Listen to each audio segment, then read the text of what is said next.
¿Qué tal, chicos? En el video de hoy analizaremos lo que son las medidas de variabilidad, las cuales se caracterizan porque nos dan una medida de qué tan diferentes o qué tan variadas son los datos dentro de una muestra o una población.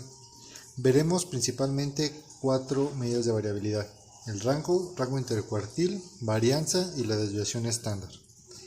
Empezaremos por las dos más fáciles, que es el rango y el rango intercuartil. El rango lo podemos definir como la separación máxima entre los datos, ¿ok? Para dar un ejemplo de cómo calcular el rango y el rango intercuartil, utilizaremos esta colección de 5 números. Entonces el rango será el valor máximo menos el valor mínimo. De estos 5 números, el valor máximo es el 54. Entonces será 54 menos el valor mínimo, que es 32, dando como resultado 12. Entonces el rango es igual a 12. El rango intercuartil es parecido, solamente que es la separación entre el primer cuartil y el tercer cuartil. De esta manera, el rango intercuartilo o intercuartiles es Q3 menos Q1. Entonces, el primer paso consiste en calcular cuál es el percentil 25 y cuál es el percentil 75. Como sabemos, para calcular cada uno de los cuartiles o percentiles existen 3 pasos. El primero es ordenar los datos de menor a mayor. El segundo consiste en calcular los índices. Para el percentil 25 sería 25 entre 100 por el número de datos que tenemos, que en este caso es 5. Y esto nos da un valor de 1.25. ¿Sí? En este caso, como tenemos un índice fraccionario, recordando, el índice se queda como 2. Entonces, obtenemos finalmente que Q1 es el número que está en la posición 2, es decir, 42. Haremos lo mismo, pero para el percentil 75. En este caso el índice va a ser 75 entre 100 por 5. Y esto nos va a quedar un total de 3.75. Nuevamente tenemos un valor fraccionario en el índice, por lo tanto se redondea a 4. Esto quiere decir finalmente que el tercer cuartil está en la posición número 4. La posición número 2, posición número 4, que sería 46. Una vez que ya calculamos los los cuartiles, entonces el rango intercuartilo o intercuartil solamente será igual a Q3 menos Q1. Esto sería 46 menos 42, dando un total de 4. Ahora analizaremos lo que es la varianza y la desviación estándar. Ambas van de la mano y son conocidas como una medida de variabilidad o de dispersión de los datos de una muestra o de una población respecto a la media. Como lo dije anteriormente, tenemos en la estadística dos grandes parámetros conocidos como muestra o población. Entonces, aquí sí será importante definir si el estudio que vamos a realizar será sobre una muestra o una población, en el sentido de que la forma de calcular cada una de la varianza o desviación estándar para una muestra o una población difiere un poco. Simbólicamente tenemos a la varianza muestral como una S cuadrada y la varianza poblacional como una letra griega llamada sigma al cuadrado. La desviación estándar muestral es una S y la desviación estándar poblacional es la sigma ya sin el cuadrado. Para calcular la varianza muestral se utiliza esta fórmula, donde el símbolo sigma mayúscula representa una sumatoria. XY representa todos los datos.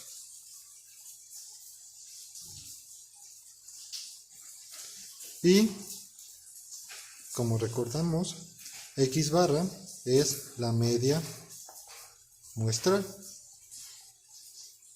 Y por último, vamos a dividir a todo entre n menos 1, donde n es el tamaño de la muestra.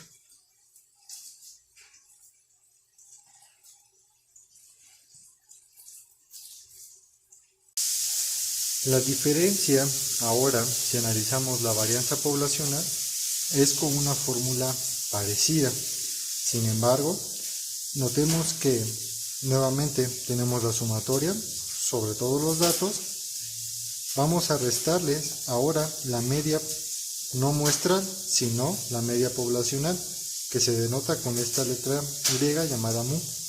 Y lo vamos a dividir entre n, no n menos 1, donde ahora n es el tamaño de la población. Y sería la diferencia principal. Dividir entre n o dividir entre n menos 1 será determinado si estamos analizando una muestra o una población. Empecemos con el ejemplo anterior que vimos al inicio del video con los mismos datos. El primer paso consiste en determinar cuál es la media, suponiendo que estos 5 datos corresponden a una muestra. Entonces, para calcular la media, lo que tendremos que hacer es sumar todos estos elementos y los vamos a dividir entre el número total de elementos que son. En este caso son 5. Esto nos dará una media de 44.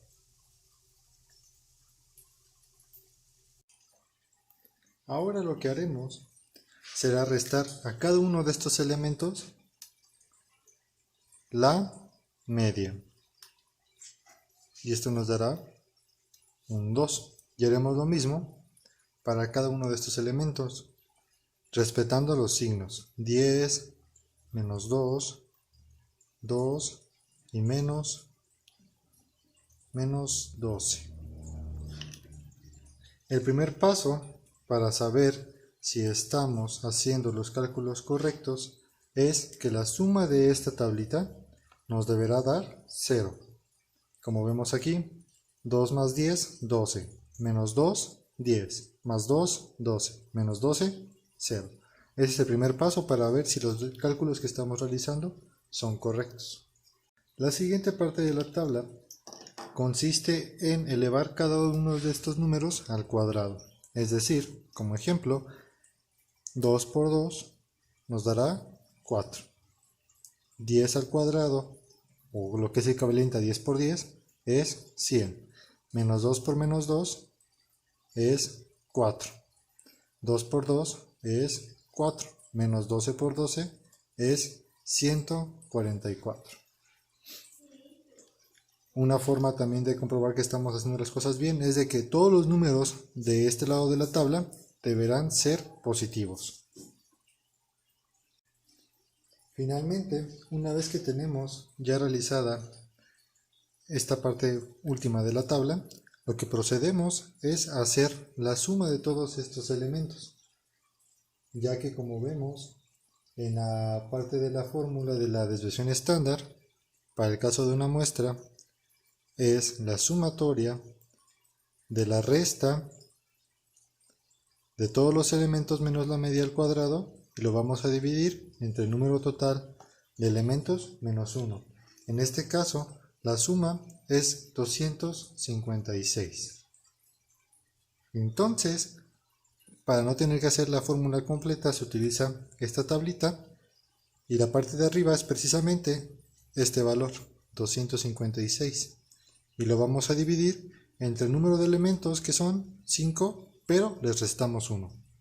De esta manera sería 256 entre 4, dando un total de 64. Entonces tenemos que la varianza para este conjunto de datos es 64. ¿Cuál sería la diferencia en el caso de que esto no fuera una muestra, sino una población? Lo primero que cambiaría sería la simbología, ya que en lugar de aparecer aquí una X barra, debería aparecer una mu. Análogamente aquí.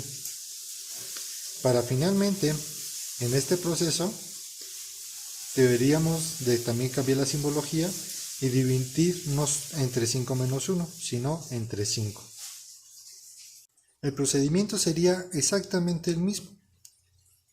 Simplemente que al momento de dividir es la única diferencia. Sin embargo, esto podría provocar, si no se lee correctamente el enunciado del problema, cometer un error al suponer que es una población y no una muestra. En este caso, la desviación estándar, si fuera una población, sería de 60.4, mientras que si es una muestra, es de 64. Como vemos, la diferencia no es mucha, pero termina siendo un error. Una vez que ya tenemos la varianza, que en el caso muestral sería 64 y para la poblacional 60.4, la desviación estándar es simplemente la raíz cuadrada de la varianza. La desviación estándar en este caso sería la raíz cuadrada de la varianza, o la raíz cuadrada para este ejemplo de 64. Entonces la desviación estándar sería 8. La desviación estándar muestral. Y es el mismo caso para el ejemplo de que fuera la desviación estándar poblacional. La desviación estándar poblacional es la raíz cuadrada de la varianza poblacional, que en este caso sería la raíz cuadrada de 60.4, que en este caso sería de 7.77. Entonces, aquí vemos la primera diferencia o los primeros problemas que podemos tener si no sabemos distinguir si es una muestra o una población. Pero todos los ejemplos que vamos a ver tienen explícitamente esta diferencia. Hasta aquí vendría siendo el video de varianza y desviación estándar.